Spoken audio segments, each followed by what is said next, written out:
another episode of Dubai Works Business Podcast. This week we're talking startups, we're talking transport with Hasib Khan, the founder of Udrive. Founded in 2016, Dubai-based startup Udrive was the first to leverage mobility by introducing the rent by a minute concept to the region. And then, over the last 4 to 5 years, the company has legitimized its service to over 250,000 UAE citizens, residents, and visitors to complete over 1.4 million trips, delivering an estimated savings of approximately 25% for people compared with traditional mobility alternatives. More recently, and why we're talking to Hasib today, is that Udrive announced that it has closed a $5 million funding round led by prominent regional investors, business leaders, and venture capitalists, with the intention to utilize the funding to further enhance the data analytics capabilities of its platform and a focus on elevating customer experience. So today on the show, we're going to talk about how the company was founded, the regional trends on the transportation industry, and what they're going to do with all that money and an outlook to the future. So good morning, Hasib. Hi, good morning. Thanks for joining the show. So it looks by your background that it's sunny and bright. Where are you at the moment? And thank you for having me. I'm in Germany, in Hamburg at the moment. Okay, well, it must be bright and early there today. So thanks for joining. And yeah, can you tell us, as I introduced, can you tell us how Udrive came about? Yeah, I was living in the UAE and having another business in the logistics sector, and automotive was always part of my businesses that I really loved, and my interest, my big passion as well. And in 2014, I decided to start a car rental company. I built up a fleet of around 100 cars and started to rent them out on long-term basis. And one day, all of our cars were rented out, and I needed one of my logistics employees to go and do to finish some tasks for the company. And while we were figuring out how he would go, since he would have he was having 2-3 tasks, and a taxi was not an option, public transport was not an option, because he had to pick up something and then drop something and then get something signed, and he needed a car with him, so he basically really was in need of a car. At that moment, we realized the only way for him to access a car would be the same as our car rental business. He would have to pick a taxi or get someone to drop him at the car rental office, do all the paperwork, do all the handover and the payment, add a security deposit as it was needed back then and is mostly today. And then get the car, drive around, finish his tasks, which was expected to take him around 2 hours. And then he would drive the car back, finish the documents, paperwork, and get someone to pick him up or take a taxi, go back. So we realized, or I realized, this is super inconvenient. And that was the moment where I realized that there is kind of a mobility option missing. And I knew from Germany, where I grew up, from here in Hamburg, car sharing options and the car sharing solution. I thought of that, yeah, that was the moment when it was born. Oh wow, interesting. So a real case of spotting something that you can't do and looking for a solution, but within your industry and within your expertise and within your kind of subject matter expert, your space. Correct. So it was basically disrupting the not disrupted business space that I was in at that time, and digitalizing it. That was basically what started to be executed from this point onwards. And the solution. So yeah, I remember that period. I remember renting a car, trying to rent a car in 2013, 2014 in Dubai, and it is as you described. It was very sort of, do I have the right Emirates ID? Do I have the right licensing? It was very sort of, the barrier to entry, the obstacles to rent a car was difficult, and the fees, and kind of minimum 1 week or maybe something like that. I can't remember. But so obviously there was a gap. But then how did you go into sort of transforming your existing fleet and your existing company into Udrive, and when did you sort of come up with the name and the concept? Yeah, right after I had the idea, I started to look around for technology and for the parts that were missing to make this happen. Um, being connected to Germany and grown up in Germany, I looked around in Germany and I found one of the leading companies in the tech space for car sharing and mobility, that was based in Germany in the southern part. I approached them. We discussed how this might look, and they advised me that a couple of other people have contacted them in the past and were interested to take it to the region, but then it failed on a couple of different reasons. They told me about regulation issues. They told me about solution problems. So basically, with car sharing, you need a couple of other things like fuel, like the right insurance, and many other tools that are basically added on top to make this entire disruption happen. And when I approached them, I told them that I'm really interested to make it happen, and that I'm quite sure to make it happen. We came to an agreement somewhere in 2015 to give me the exclusivity for the technology for the Middle East. I used the technology and the knowledge that they provided to build up the fleet, fixed the devices on the existing cars that I had on the ground. I didn't build a fleet, the entire fleet up with the technology. I used around 35 cars in the first phase, and that was around end of 2015. So in 2016, in March, we put the first 35 cars on the road. Okay. Interesting. So a lot of things kind of came together. You had cars and you licensed the technology. So the sort of the product market fit, or the not the minimum viable products, shall I say, the tech in the car, the bit that's probably hard for people to do, you were able to kind of get it out there and test and learn and see if people use it. Correct. So that was really a benefit. I mean, having a car rental company at that time and disrupting car rental through this way was very, beneficial. However, what was missing was many other parts. Back then, for example, as you can do it today with the Udrive car, when you drive into an EPCO or petrol station, you don't even need to open your window. They just refuel your car and you just drive off. Okay. There is this RFID chip on the cap in the backside, which is being read by the scanner, and then you can just get fuel and drive off. That's today, but back then this technology was not developed properly yet. It was just in the pilot phase and so on. So we had to work with several players to make specific things happen. That was including the insurance, that was including the refueling part. One very important factor was the parking issue.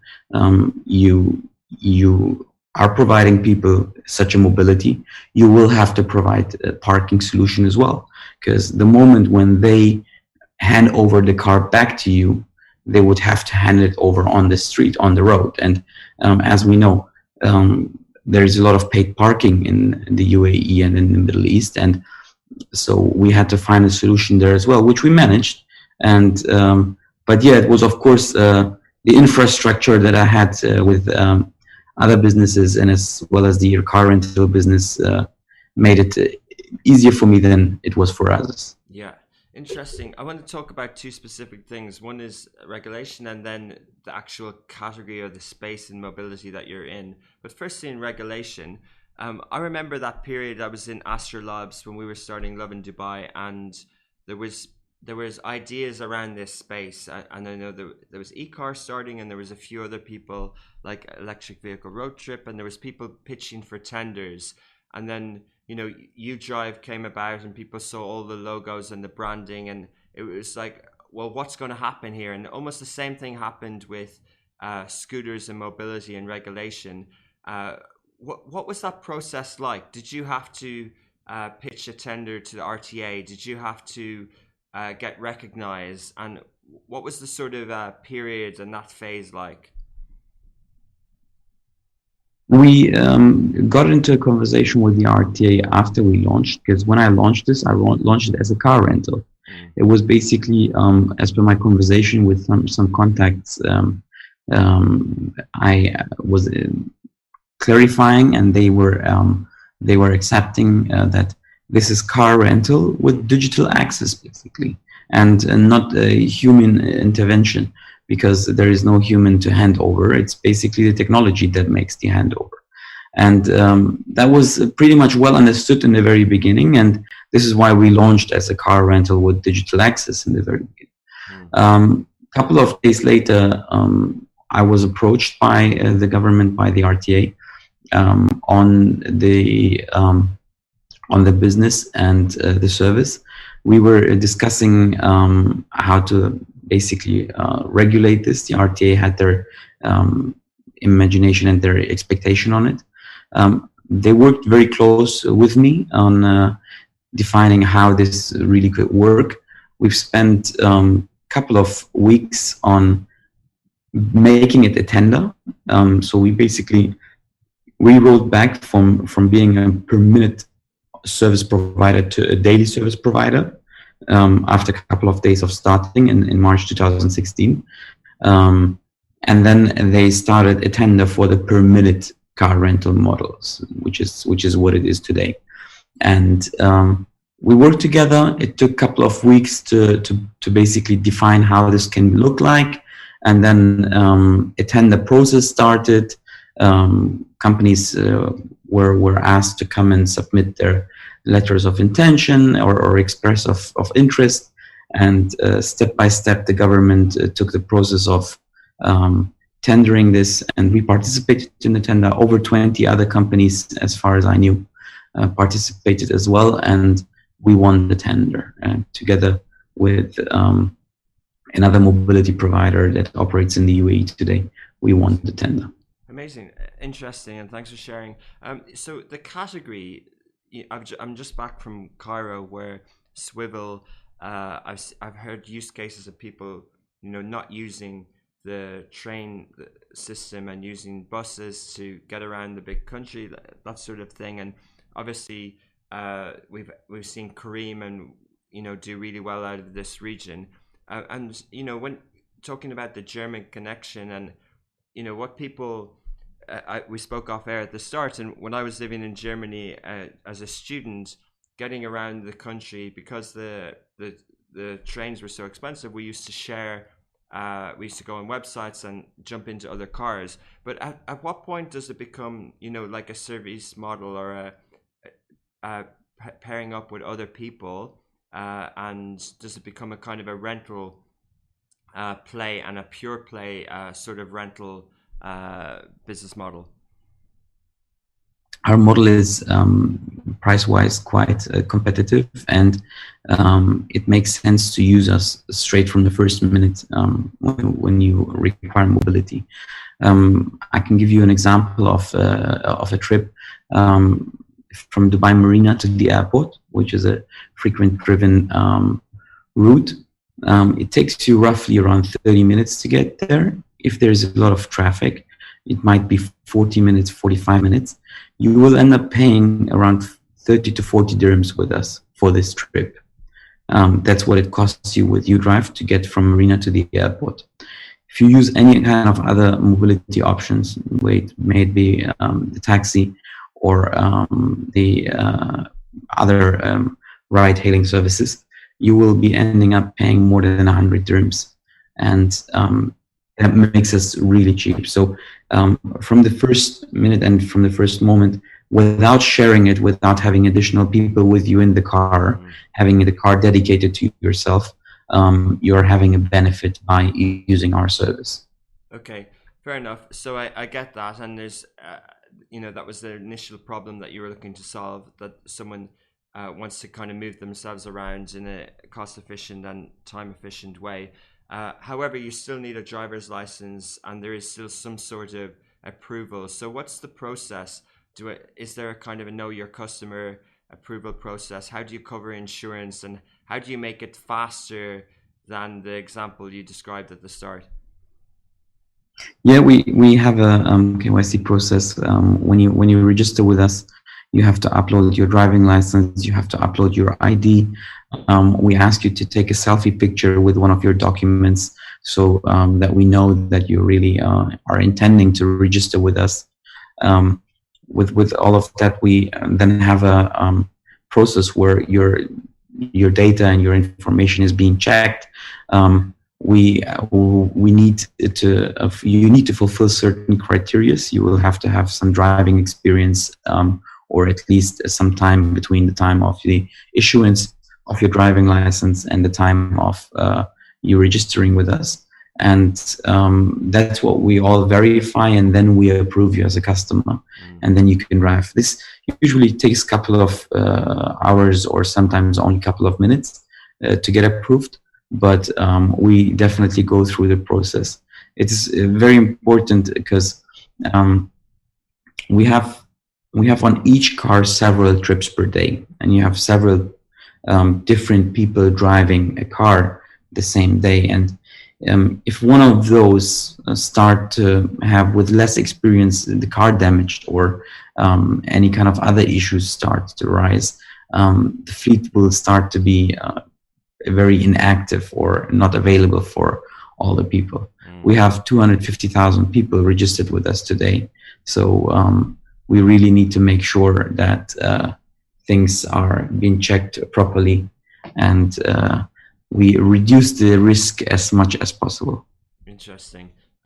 That's a significant number of people over the last 4 or 5 years. That behavior is new to them, so they obviously didn't do that before. How did you see that adoption? How did people become familiar with, I can kind of open an app, register, find a car located near me, and just get in and drive? Like, how did that sort of behavior and the awareness, and how did people start using Udrive? Behavior, what's really a benefit for us is that the customer behavior in general, in all different age groups, are frequently changing, and they're getting more and more digital. So people are ordering today their coffee or their lunch through an application. They open, they register quickly, and they pay online. People really want to avoid this interaction between humans, and on the other side also avoid the cash component. All the difficult process and calling up the restaurant or the cafe and ordering in this way. That's what I mean with the people intervention. That's what really benefits us, because this is what we offer as well. Renting a car today in the UAE is as convenient with us as just ordering food or something, and it just gets handed over with only the driver coming in and handing it over to you. You get on the application, you register, you get approved, and that moment you get approved, you fully have access to a very huge fleet for as long as you want. As long as your driving license is valid, you can choose between different cars. You can choose between different engines, models, and that's the convenience that we offer, and people really like that. Because I'll give you an example. When you work at Emirates Airlines and you need to get some tasks done, laundry or whatever is part of your daily cycle when you are in the UAE.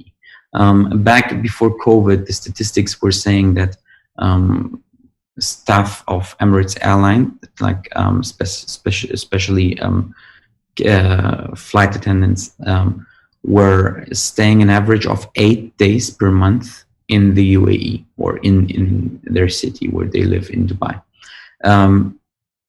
for these 8 days, it doesn't make sense to rent a car long term. It doesn't make sense to buy a car. So because it's really spread, it's not 8 days in one piece. It's 8 days once one day, then 2 days, and so on. So people were conveniently then jumping on our service, because whenever they were needing it, they were booking a car for an entire day. And if they were not in need for an entire day, they were just booking it for an hour or 20 minutes, 2 hours. And this convenience is one of the reasons why we actually have so many people register with us and showing interest to use the service. Okay, makes a lot of sense. And how did you go about when someone's looking to rent a car, if they live in a compound area, or if there aren't many cars in the vicinity and it's very hot, how do people walk or get to the Udrive car? So it really depends how your trip is going to look like. So if you're just going to for a quick 15-minute trip, it's difficult to understand that a 30-minute walk for a 15-minute trip would make sense. But if you need a car for a day or two, it's a whole different thing. So sometimes it makes even sense to ask someone to drop you at the car, or to take a taxi and drive there, because it's still cheaper than any other mobility option. Sometimes you require a car just for a quick drive, and then you check the application for a car nearby and you walk up that car if it's just like 2, 3, 4 minutes. We had before COVID a significant number of cars in the city available in Dubai, and had the people close enough to our cars, or the cars close enough to people, to our users, to have them use our cars. During COVID, which put us in a time where people were not, when the lockdowns and the curfews started, we had to reduce the fleet, and it was a little bit more difficult to get to a car. What we noticed was, due to the pandemic situation, that people started to keep cars for longer, and they were going for more longer trips, and this is why it was always making sense also to drive up that car and to get access to the car. I would say it's still close. It's still easier to go and drive up to one of our cars or walk to our cars than to go to a car rental office, or jump on some other solutions that are then more expensive than ours. But today we're increasing the fleet size again.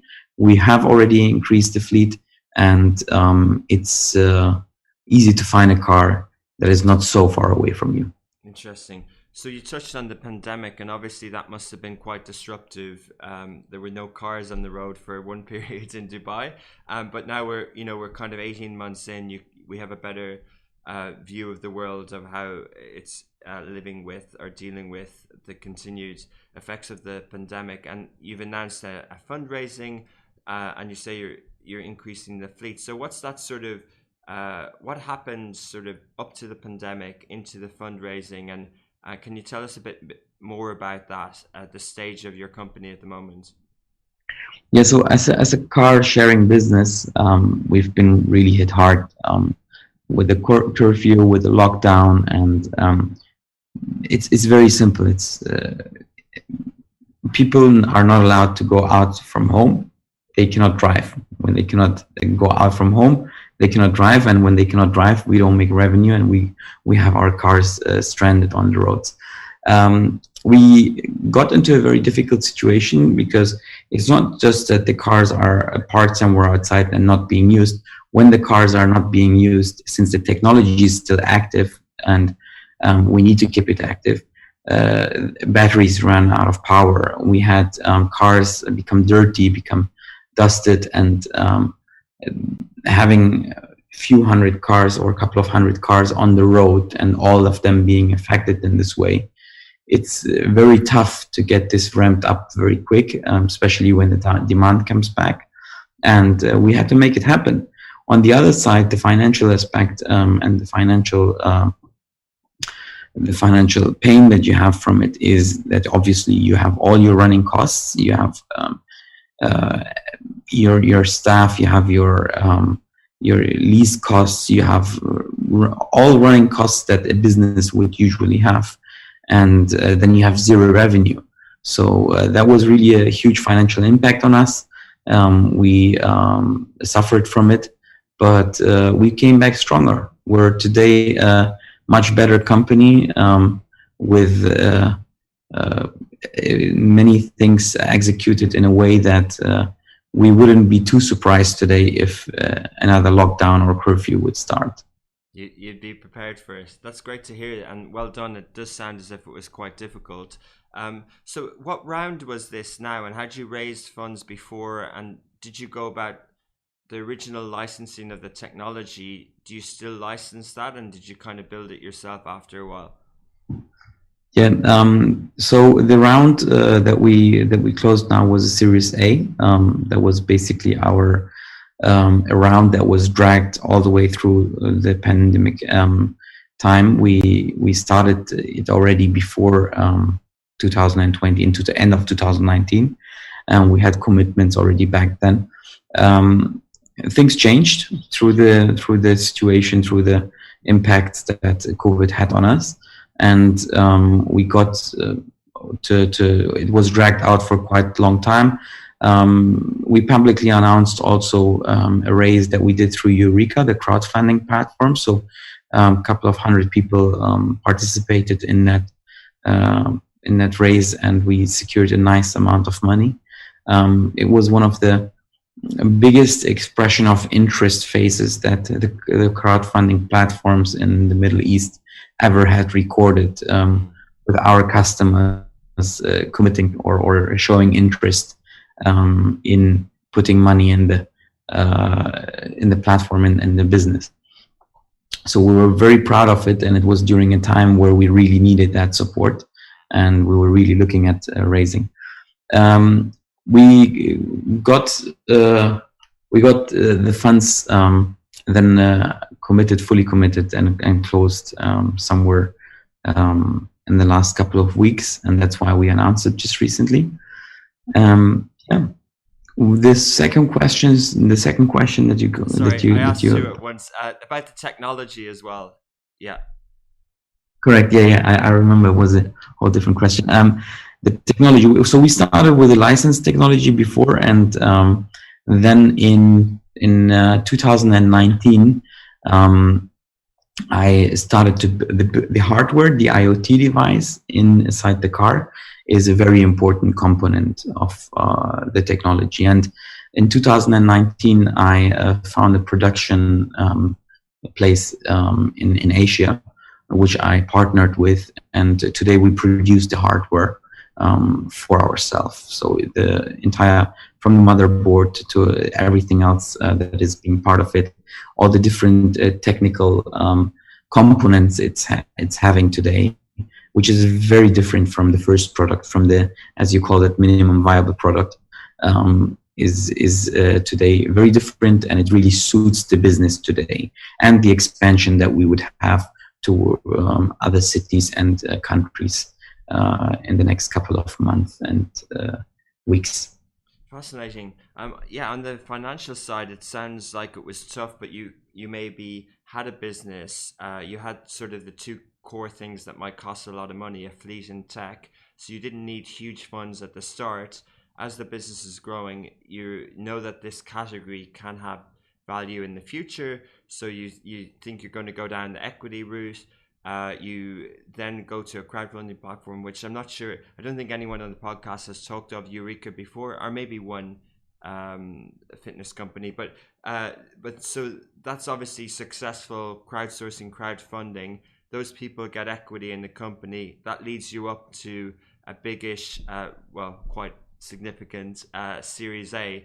So it's quite an impressive story, and you must be quite confident now coming out of the sort of initial 5-6 years period, and now you're in a category that's growing, and you've got a good brand, and you're growing. So well done on that. And sorry for asking two questions at once.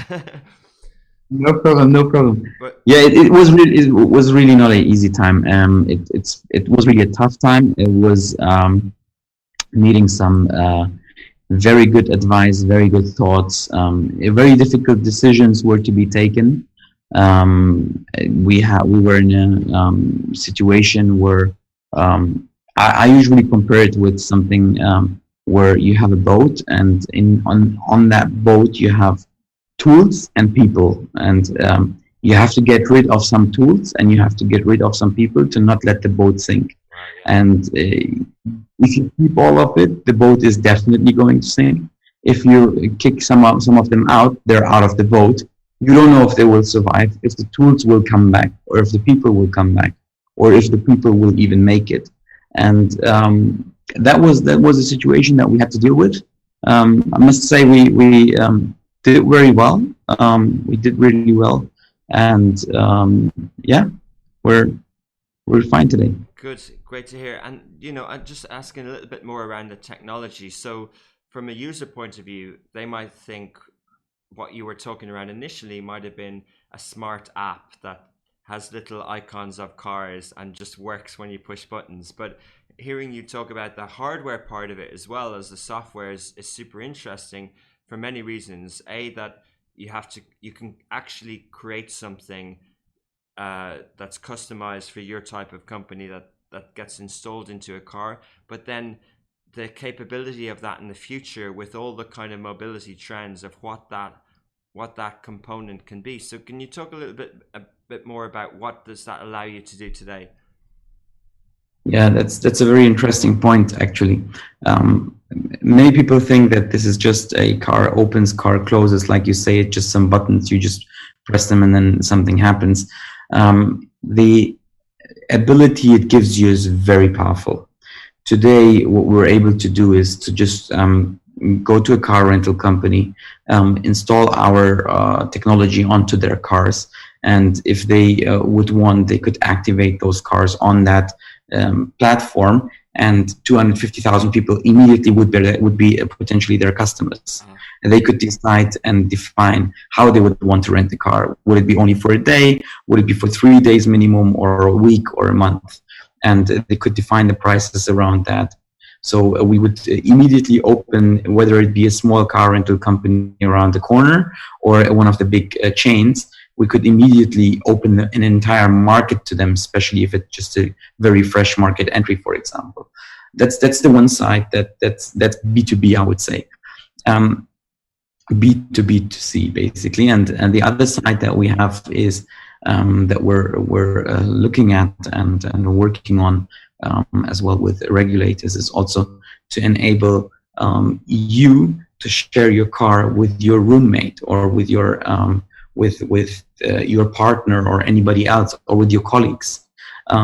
We can enable you to just subscribe, being on our platform, adding your car to our platform, or if you have nice savings, you could just buy an economic car and add it to our platform and earn through that car, making money on our platform. On the other side, we can enable entire fleets of companies. If a company has 200 employees and 200 cars, they don't need that. They can reduce their fleet size a minimum of 30% and get rid of 50, 60, 70 cars, and have 130 cars and only one key for all 130 cars for their 200 employees, or even potentially 250 employees. And they would just drive them or use them whenever they need. And a very important and very interesting aspect of this is when that employee has driven the car and he parked it outside the road in front of his house, and then he turns sick or he's not able to return the car, it is already available for the next colleague. He can just go up to his apartment and grab that car. And that's a powerful, so there's many powerful components to it that this technology enables us and opens to companies, to people. And we are definitely going to make use of this. And that was also one of the reasons why we wanted to raise money and progress the business further. That's fascinating. Yeah, so that concept of the user being able to rent out their car, so the Airbnb style, what would have been a model that we would have heard about in other cities as the first approach. Whereas what you've done is you've taken the car rental, digitizing car rental, and then adding this sort of approach to empower both other anyone with inventory, basically, whether it's a business or an individual? Yeah, it really helps also because you see the model in other countries. The nice way you've described it as the Airbnb of cars or car rental. You see in other countries there are models where people where P2P car rental is there. But the issue that you really have is that there is not enough peace on one side. There is not enough demand. And what we're basically having today is a luxury of having enough demand. We have enough people that are looking for cars. And now, if this is a Toyota Yaris that is owned by you yourself, or if it's owned by Udrive or by one of the car rental companies, and that we all know their names of, it doesn't really make a difference for you. It's a mobility. Interesting. Exactly. And talking about the category in general, the mobility space or smart mobility, or, it's so diverse. Like, people here in Dubai will be very familiar with the Kareem story and the super apps, and how a car can, we can send things to people now with the Kareem app. We can even send money, but everything kind of expands and the category adopts all the time in terms of utility, as you said earlier, about, people don't want to make calls, they just want to kind of do things efficiently. But in the mobility space, there's also a lot of sort of macro trends, to do with sort of electric vehicles and different things like that, and scooters, and lots of different smarter mobility things. So what's your view on that for Udrive, and your outlook of that, of the trends? Where are you focused on?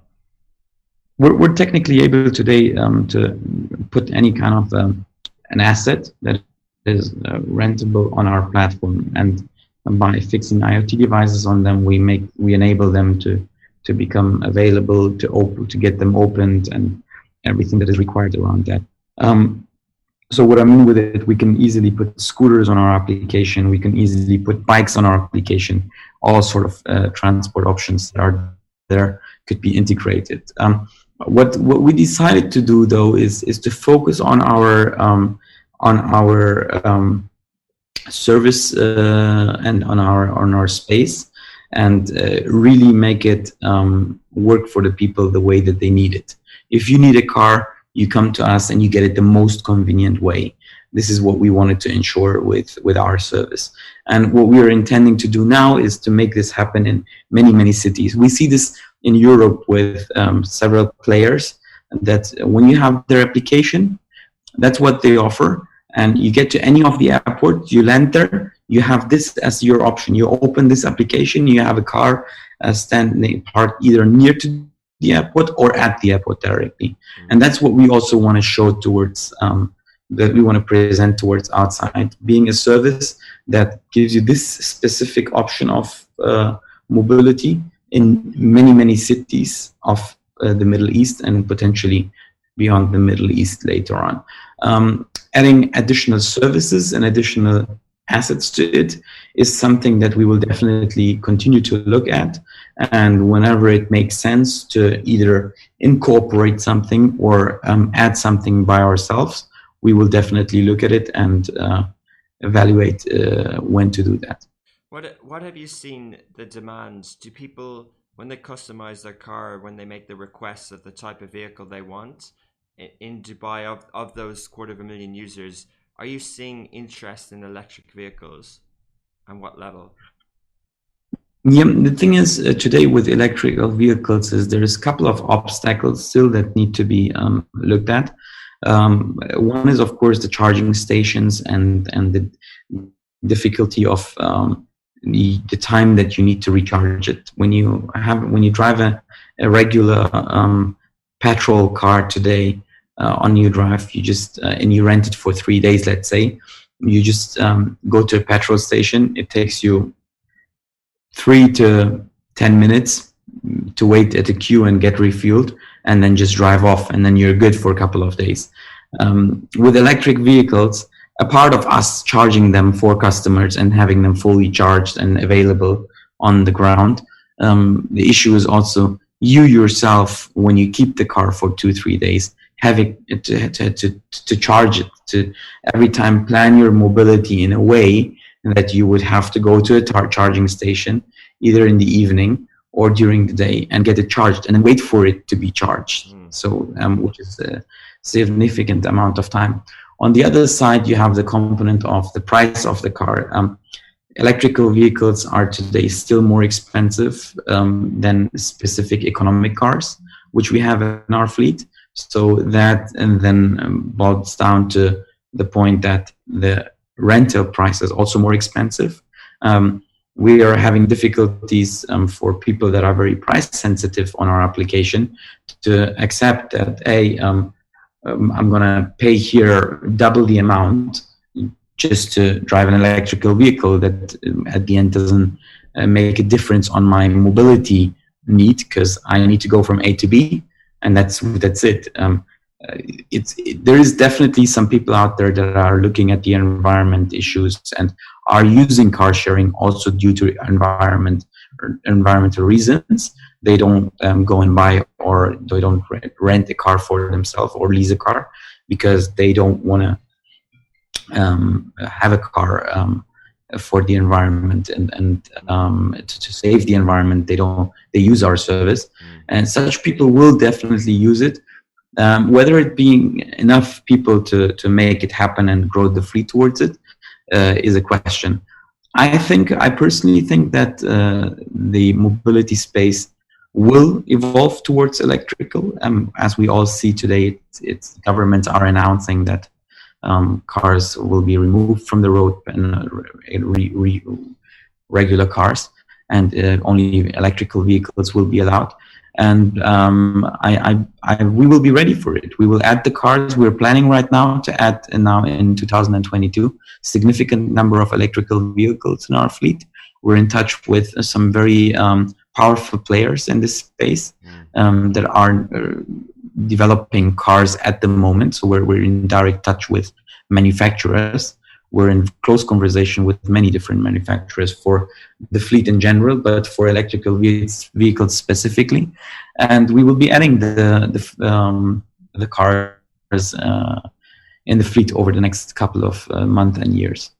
Fascinating, yeah. And of course, you're currently in a country which has renowned German car makers, and they've made bold predictions of, and backed it up with significant investments in sort of electric vehicles of the future. So it's kind of it's an inevitable trend that's just going to, those obstacles you described will eventually go away. Two more questions, one related to the car rental space in general, and then a little bit about this region. It just reminded me, when you were talking about the pandemic, there was an interesting global car rental brand, Hertz. They had a very interesting existential story during the pandemic. They were obviously in a lot of trouble, and then there was talk of a buyout, and then the price went up and down massively. And now I just saw a sort of a prediction of one of the CNBC hosts that one of the companies that he recommends investing in is Hertz. And I looked at the logo and I thought, oh yeah, that's smart. That's a good investment. Really smart. Well done. I can see why he's saying that. But listening to you now, and just, personal anecdote, as I said, I spent the last 4 days in Cairo. When I needed a car. I realized now I needed a car because our space was about an hour and a half from the airport. Traffic's crazy.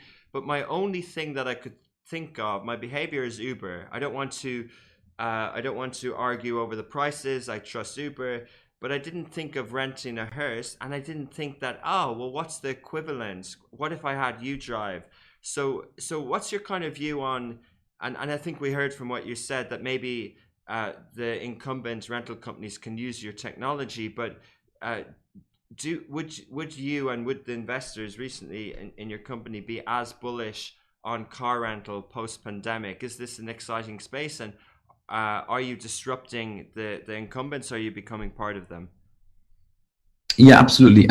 See, the best thing to think of is how convenient would it be for you if you need a car, whether it be for 4 days or it be for 30 days on a full monthly basis, instead of going to a car rental company when you can just grab it on the road for 50 dirhams, more or less, on the road, and you just choose from the application which car you want, and it's guaranteed that it's this car because it's parked there.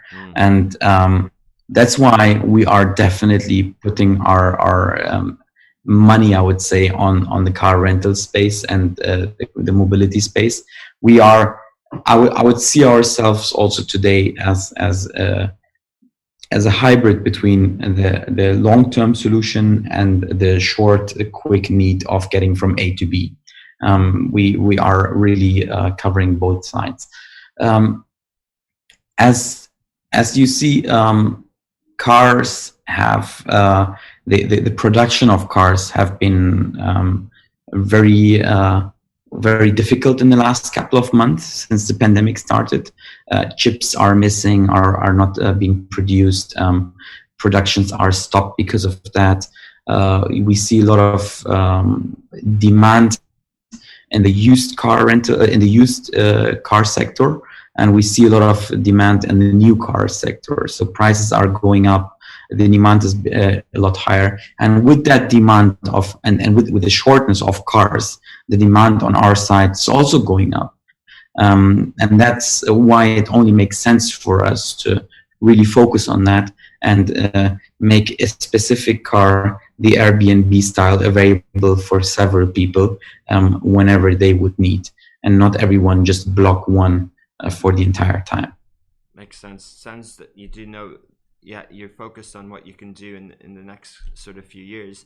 In Dubai, we often see innovative solutions, and none more so than in the transport and mobility space. We see, flying taxis are coming soon. Self-driving cars are coming soon. So it's really inspiring place to be. Do you kind of share that vision? Do you see the Middle East as an emerging market? Of the new territories that you'd like to go to, can you reveal any of them, and are they in this region, and what's your outlook for the future? Yeah, definitely. So I fully agree with you on the point with Dubai and the Middle East. Dubai is a very important hub for any kind of new ideas that are being piloted or tested, and you have the greatest thing of it is you have so many multinational people on the ground that you can, whether it's a new sweetness or something that you want to try out, some sweets or some food stuff that you want to try to see how it's been, what feedback you can get from the market. You have all different ethnicities, you have all different nationalities around in the city, and you can really try it out and you can see how it works and where the biggest demand comes from. And the same is also for us. So for example, when you compare one of the next countries that we're going to is, for example, Saudi Arabia, answering your second question. When you look at Saudi Arabia, yes, Saudi Arabia has, I would say, in Dubai we have 80 to 90% expats and other nationalities using our service. And when we go to Saudi, we would have 80 to 90% the locals being our customers on the other side. But it doesn't mean that I need to now check in Dubai for the Saudi nationals to try out to see if they like the service. They have a different kind of lifestyle in Dubai, and the ones that we would be addressing would be having a different lifestyle in Saudi. So their need of mobility is what I mean with lifestyle. What we have in Dubai, the component that we can use is to see what is the behavior of someone that has one car in the family, but there are two heads that are allowed to drive or have a driving license. And that's what we can then beam and try and pilot then in Saudi again. And this is why I really encourage anyone that is interested to launch something or pilot something and try out something to try it out in Dubai or in the UAE, and then expand from there to other cities and regions. Brilliant. Well, thank you for joining us this morning, Hasib, and enjoy it's a holiday here in Dubai, so I know Yeah. it's not in Germany, but thank you for joining anyway. I'm sure you would have. It's been really interesting hearing your story. Thanks for sharing so much, and it's obviously a complicated industry with lots of moving parts, no pun intended, and we follow Udrive's story with interest. Thank you very much for having me. Thank you for your time. Thank you. Have a great day. Bye bye. You too. Take care.